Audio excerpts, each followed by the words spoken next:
Republic versus Richard Itweka, Wahiti.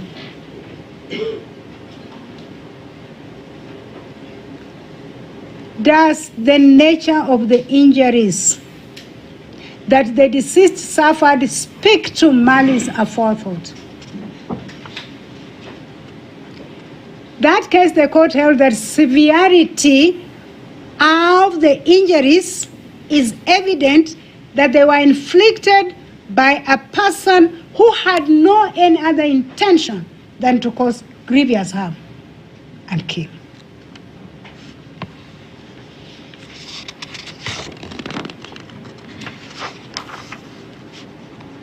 Let's look at the injuries the deceased suffered.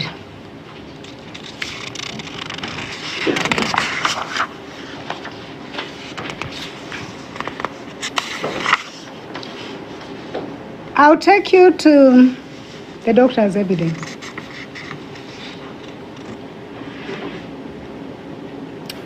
I picked this from the post-mortem report,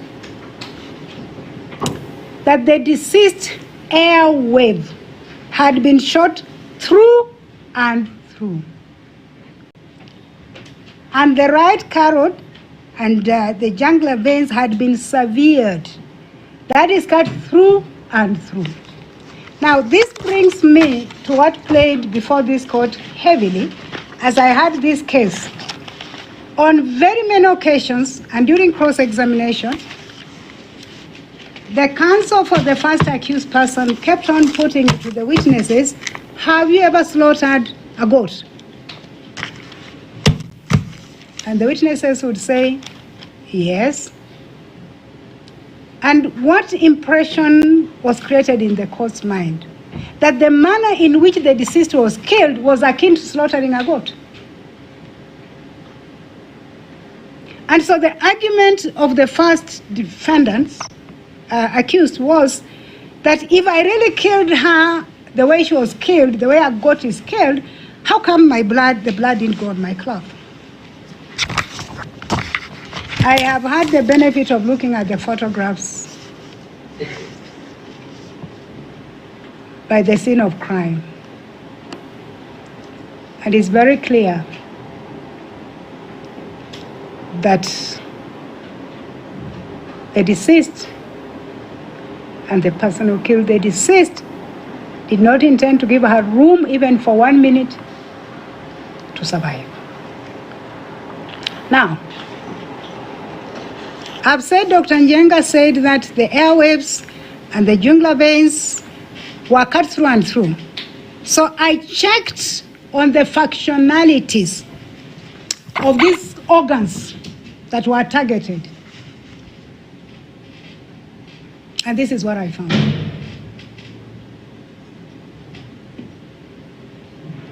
The carotid arteries are major blood vessels that provide one's brain, supply blood to the brain. I established that a person has 2 of them on either side of the neck. I discovered that they're actually a cause of at least 1/3 of all strokes. And that a stroke occurs when something blocks blood flow to your brain and causes brain injury. Therefore, they are a very important part of one's circulatory system that sends oxygen-rich blood to organs and tissue in the head and in the neck, including the brain. And then checked on the veins that were targeted. And I discovered from my search and reading, they are major blood vessels that stretch from the upper head, from the head to the upper chest. There are 3 pairs, total of 6. And the reading, my further reading shows that when the arteries and the veins that were injured on the deceased body are severed or they're cut, then no blood is supplied, and the victim cannot even survive.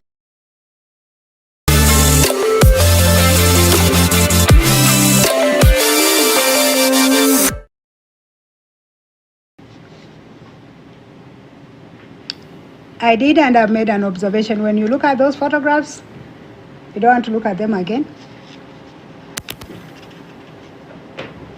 The slitting of the neck was not just on the front, right up to the back. And I made an observation, it's no wonder, and then in our hearing, we heard of slaughtering of a cow or a goat.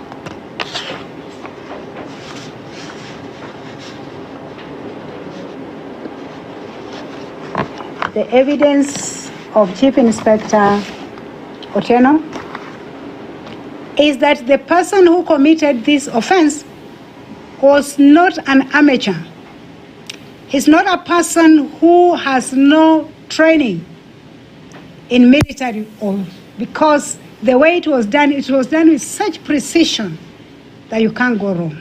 And so I asked myself, does the first and or the second accused person have any training in military or military training? And that took me to the following.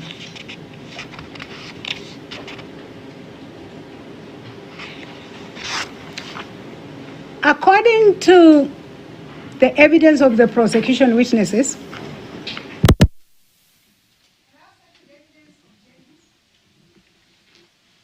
make the first accused person, they were on a VIP protection exercise, and it said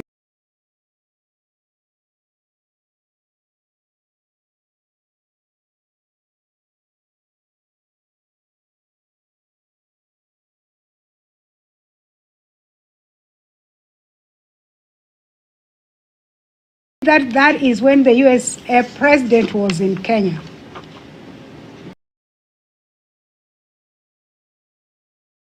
That is when the US president was in Kenya. And he says they then became friends, and they were actually discussing how to form a security company.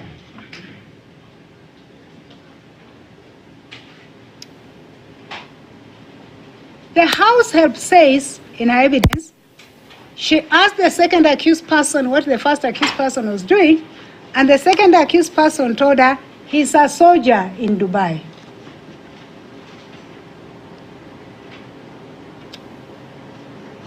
Owen says the deceased introduced the first accused person as a security in Interpol and Office of the President. In fact, according to Owen, they even spoke how he was going to help this witness secure a firearm.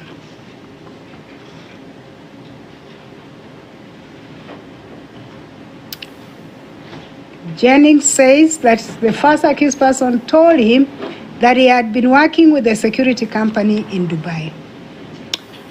And he also told him that he was offering VIP protection to state officials in Kenya while on leave.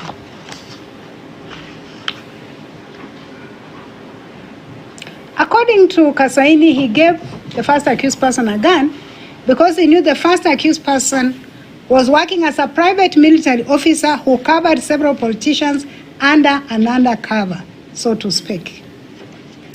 That he worked as a private military contractor in Dubai and was guarding the former Senator Joyce Ray.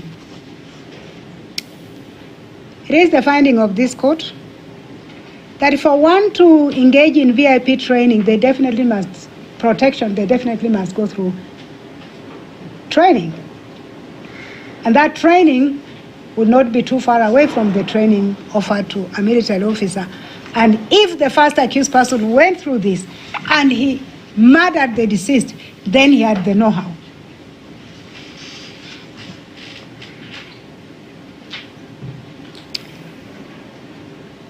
The conduct of the first accused person and his conversation with the deceased brother.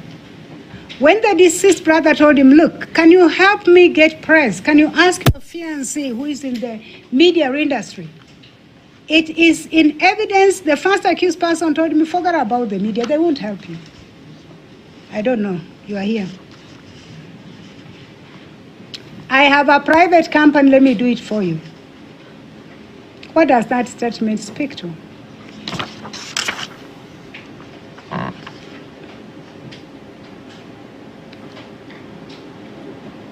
A further issue I picked up. He says, look, the person whom the deceased allowed into her house was Dominic Bisera Harrow. And she must have known somebody by that name, and that's not me. And my simple finding on this is this. If this first accused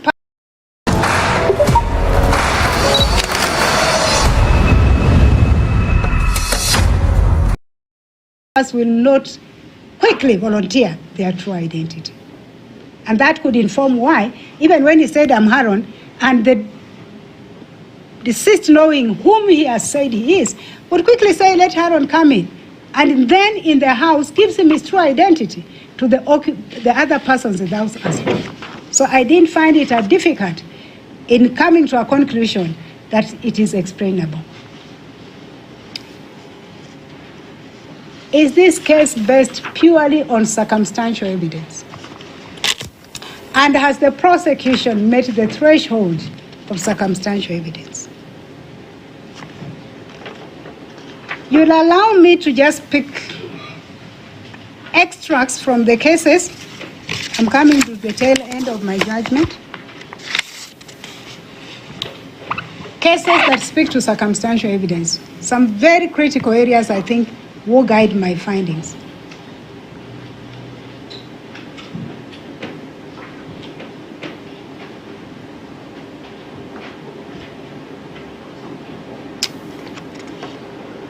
Ahmed, Mohammed, and another versus Republic 2019 speaks to circumstantial evidence is often the best evidence. It is evidence of surrounding circumstances which, by intensified examination, is capable of proving a proposition with the accuracy of mathematics. It is no derogation from evidence to say that it's circumstantial. Republic versus Juma Kaviha Kalama. Circumstantial evidence is particularly powerful when it proves a variety of different facts, all of which point to the same conclusion.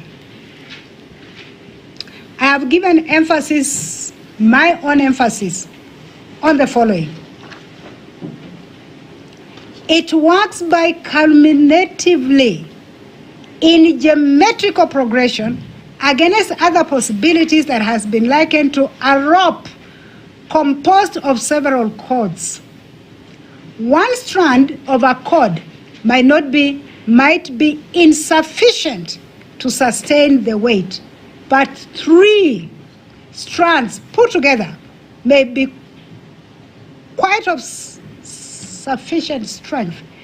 There may be a combination of circumstances, no one of which would raise a reasonable suspicion, but the 3 taken together may create a strong conclusion of guilt with as much certainty as human affairs can require or admit.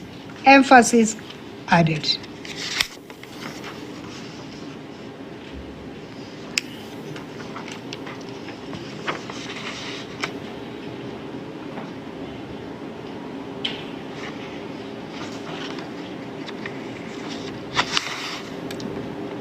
Having considered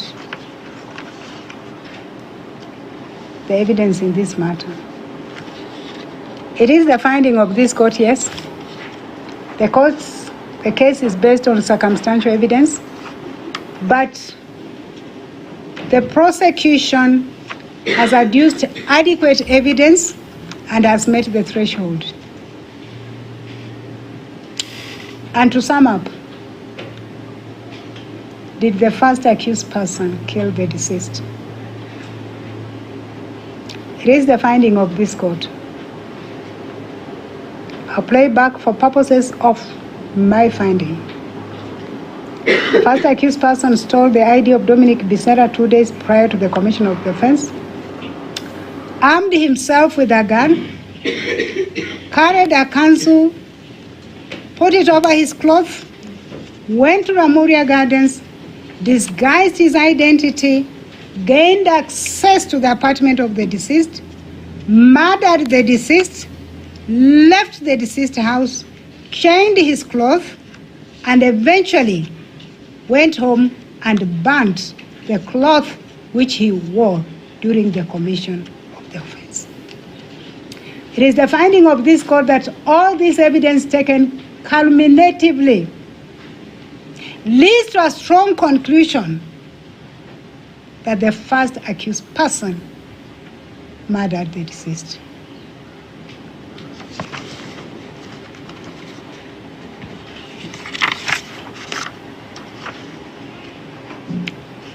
And therefore, it is the finding of this court that the prosecution has proved beyond reasonable doubt all the ingredients of the offense of murder.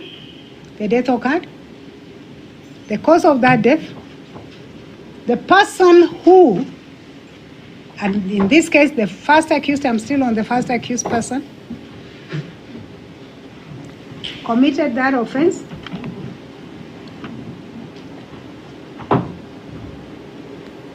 It was not a case of homicide.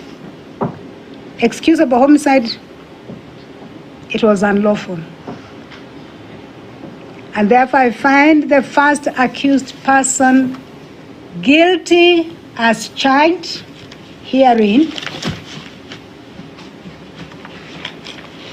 of the offense of murder, that on the night of 19th of September 2018, at an unknown time at Ramuria Gardens apartment, Kitale Lane off Dennis Pritt, with others known before this court, he murdered Monica Nyawira Kimani.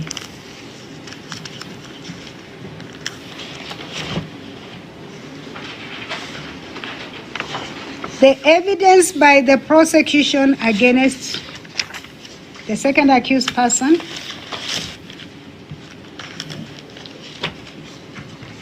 did not place the second accused person in the house of the deceased on the material night. There was no evidence that she had ever communicated with the deceased.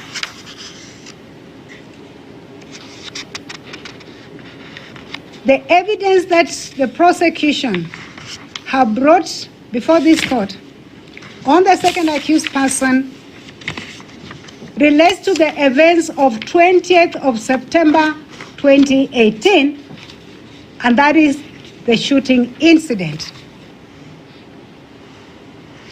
And in that regard, having considered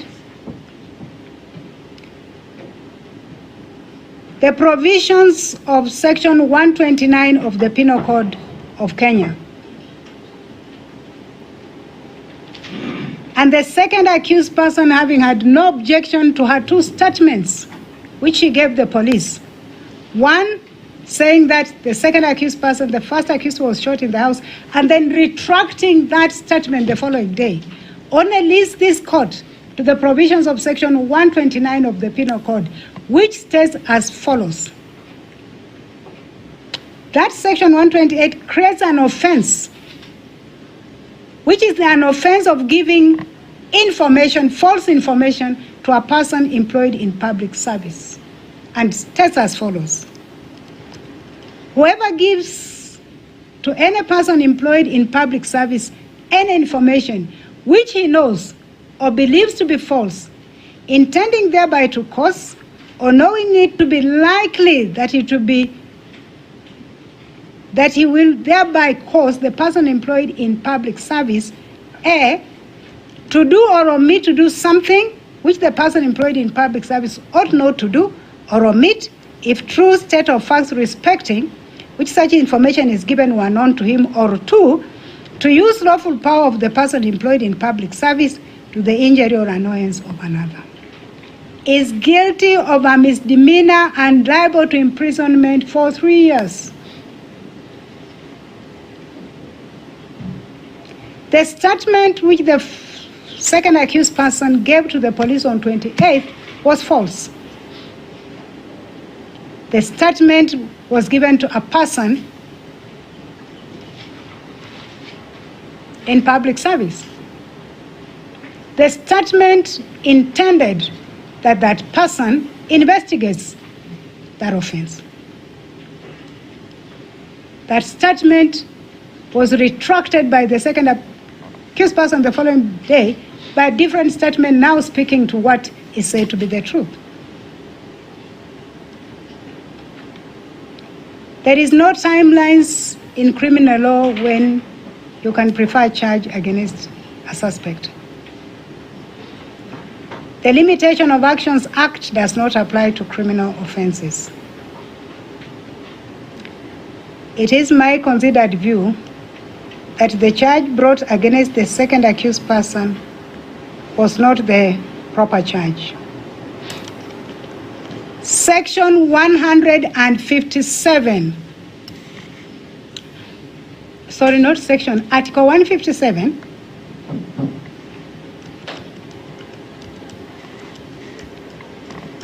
gives the power to institute and prosecute a person suspected of committing the offense to the office of the Director of Public Prosecution. And the question posed at this stage is, was there an offense committed when the second accused person gave a statement to the investigating officer at Langata Police Station, which turned out to be not true? I say no more. The office of the Director of Public Prosecution know their mandate.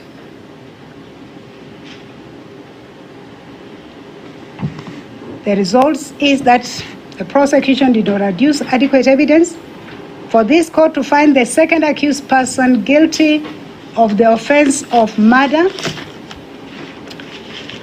of Monica Nyawira Kimani on the night of 19th of September 2018.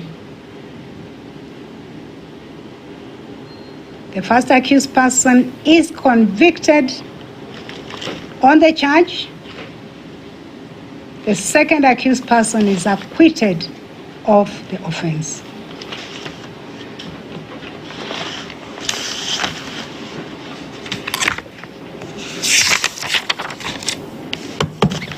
That is the end of the judgment. We move to the next stage.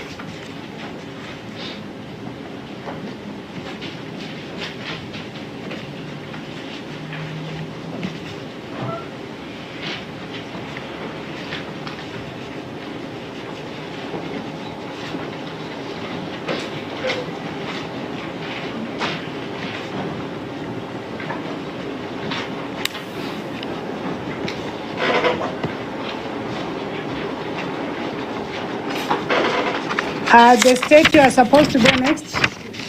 You're the first one.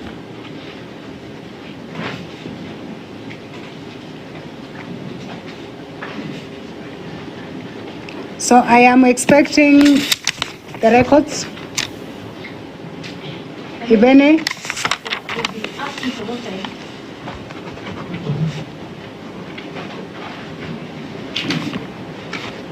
To present CRO report, which is the previous record for the first accused person who has been convicted. In the meantime, we'll also be asking for a pre-sentence report in relation to the first accused.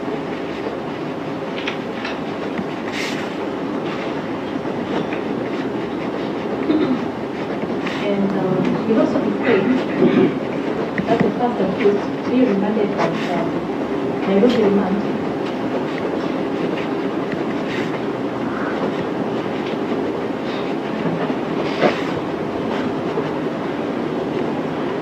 As we await the previous condition and also the pre-sentence report. We'll also be praying for typed copy of today's reference.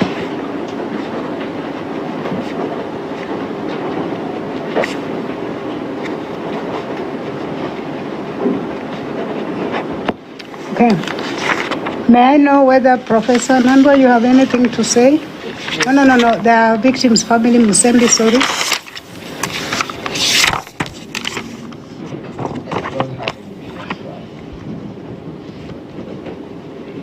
Professor Nadwa? Yes. Okay.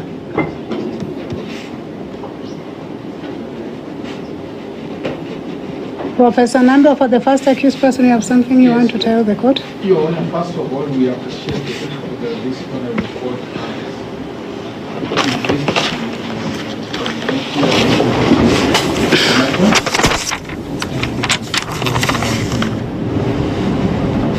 his conclusion.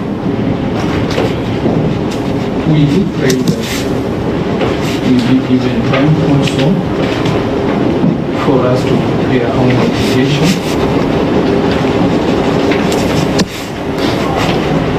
In favor of this person. We also seek the indulgence of this honorable court that it maintains the bail terms that were granted to the father to the person is not authorized this. We are very concerned the mitigation when required by this report. We also pray that the exhibits that were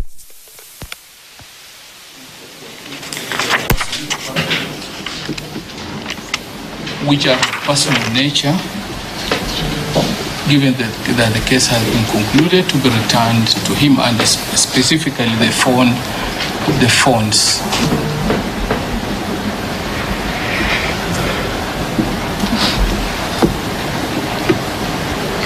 That's all, Your Honor.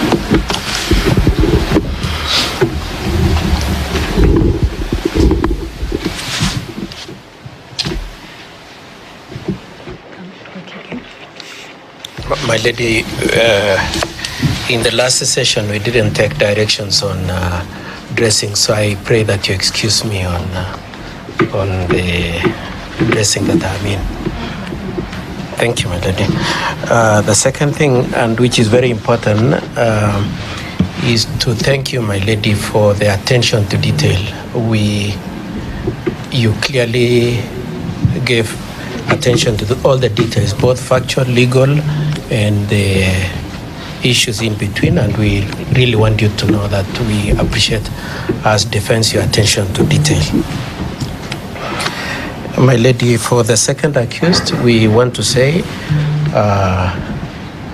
and we wouldn't want to have taken it for granted. We are sorry for the first accused.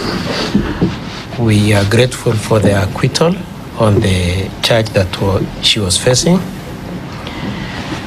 And we pray, my lady, for release of the securities that had been put in to stand in as her bail.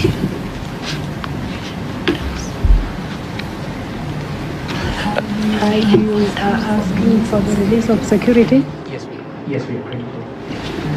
That is surety? Yes, my lady. Well, you realize when this matter was going through that process, I wasn't hearing the matter. So what is it that was deposited in court? We can go to the deputy registrar. I think it's administrative. Yes, my lady. And for me, it should actually just be a natural process, administrative, unless, of course, the state, as I'll be indicating, have a right to appeal. They do not intend to appeal, my lady. I do not know where you get that from. I don't know. That I'll leave Yes, to you. my lady. But of course, if they are not, after 14 days, you can seek for release. Okay, my lady. We need to give them the 14 days. Okay. My lady, that's all we have for the second accused, and thank you very much, my lady. Okay, so a matter of this nature, you cannot afford to pronounce a sentence without, of course, a bail report, because it is that report that will take into account the views of the victim's family. And so we will start over this matter to another date when we'll be dealing with the sentence. It will also allow the prosecution an opportunity to seek for CRO those records so that the court is guided whether this is the first offense that the first accused person has been found guilty of and convicted of. And it will also allow the first accused person an opportunity to prepare mitigation. And then now need to take a date. We also allow the court assistant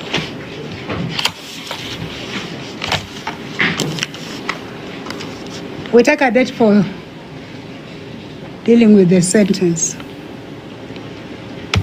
Diary. It's not my diary. Now, as I had indicated earlier, I'm starting my leave on Monday. I think, Professor Nando, you are aware of that because there are other matters that you have before me. And so, just to guide you,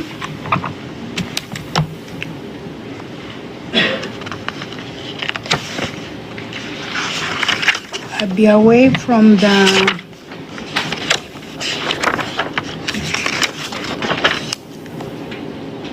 12th of February to court assistant.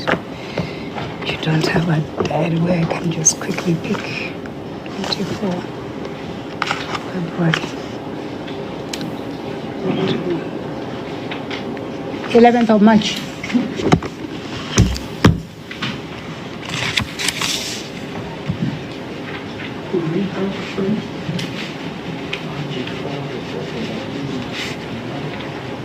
You'll be before me on 12th.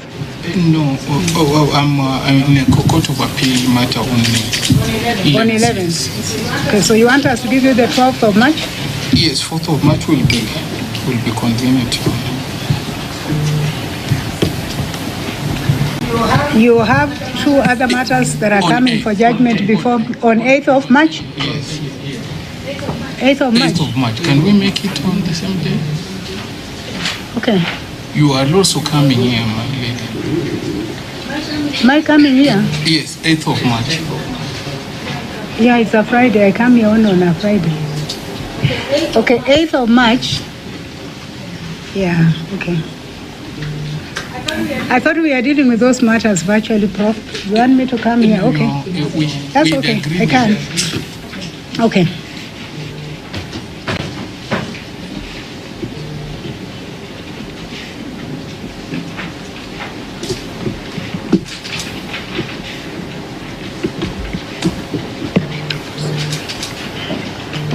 May I have the first accused person stand up? You will appear before the court on 8th of March for sentencing. Unfortunately, after conviction, I'm unable to accede and or allow the prayer by your counsel for you to remain on bond. I'm canceling your bond.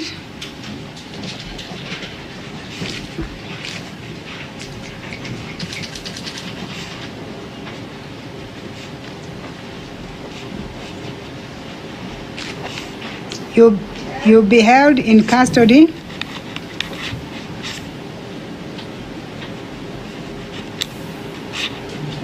until the 8th of March.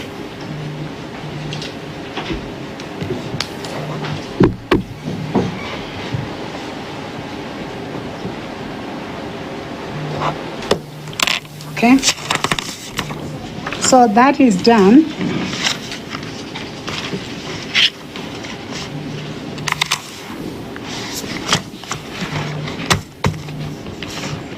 Assistant. There's another file with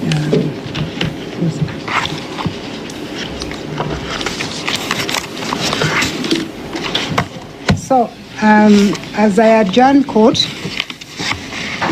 may I take this opportunity once again to sincerely thank the first accused person. Please sit down. The counsels who've been involved in this matter. We've had dedication, I don't remember how many times this matter was ever adjourned because the councils were not there. I do not remember how many times, probably the last time the matter was coming for judgment when the accused persons were not there. The state was always in attendance, and we've only been able to deliver this judgment because of that support that I got from the councils on both sides. I want to thank you sincerely for that support you gave the court and, of course, the commitment. There are things that I will not want to speak to, but which, of course, we all know.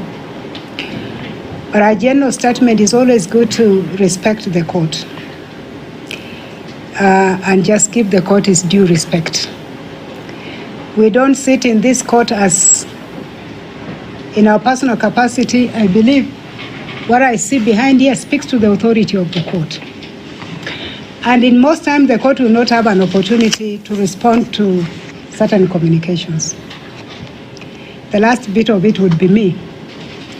And throughout this matter, I knew clearly what my purpose was to deliver judgment and not to get myself into response to social media or otherwise. And that has nothing to do with my decision. It has everything to do with a plea on my own behalf and on behalf of my colleagues and the entire judiciary. Let's support the judiciary. When a matter is still in court, it's just good to allow that matter to be dealt with. Any comments that would probably be adverse are not necessary. Please, Kenyans, support the courts. I'll leave it at that, okay? Otherwise, press, asanteni sana kwa kuja. When I called the parties to come before me on Wednesday and said, are you ready for this judgment? I knew the press had left knowing we are coming on 15th of March. Hope I didn't surprise you. But from the population I'm seeing here, I think information reached you in time. And as I had said, please, for those who may not be able to come to court, make it online.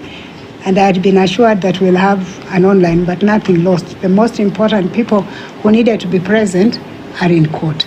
So asanteni sana kwa kuja. And finally, thank you for being patient with the court. My judgment is about 117 pages, and it may not take one day to write. Okay? If you want to know my workload, please visit Naivasha. You will understand. So for me to come up with this judgment, I don't want to praise myself, but sometimes it calls for quite a bit of work going into it. So I'll just say that thank you for being patient with the court, and I do appreciate the indulgence. Thank you. Yes, Professor, you want to say something? I wish to reiterate our gratitude to this honorable court, effort that you have invested and the attention that you have given to this matter, and you have always given it priority.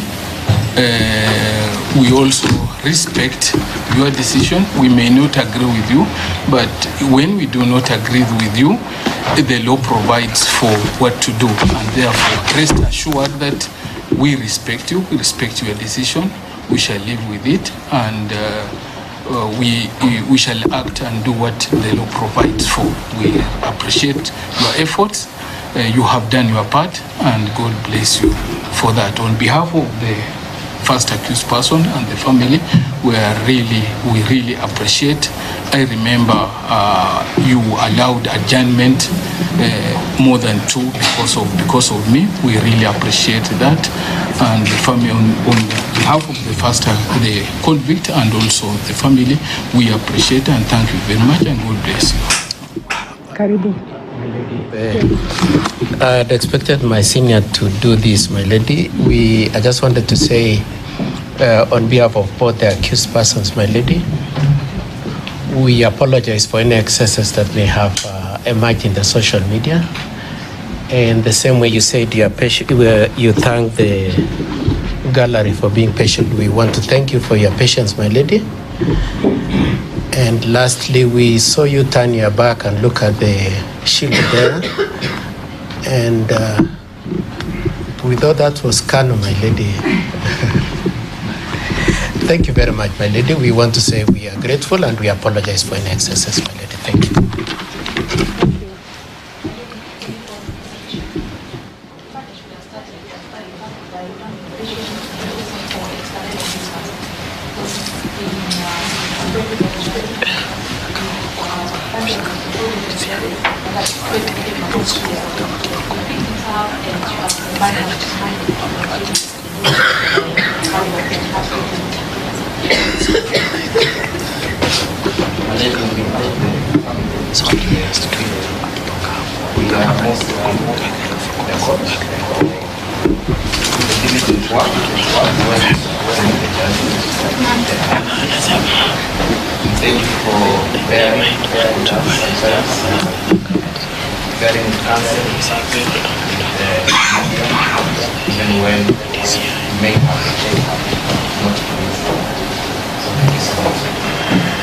I want to assure you this court is extremely at peace, and this court takes offense on nothing. Okay, so with that, kindly may I request the court assistant, we now officially adjourn the court.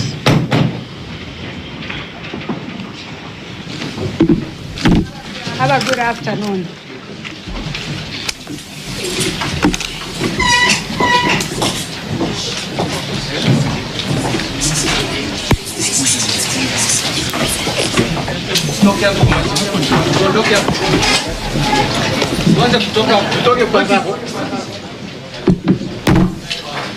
Tutoke na huku.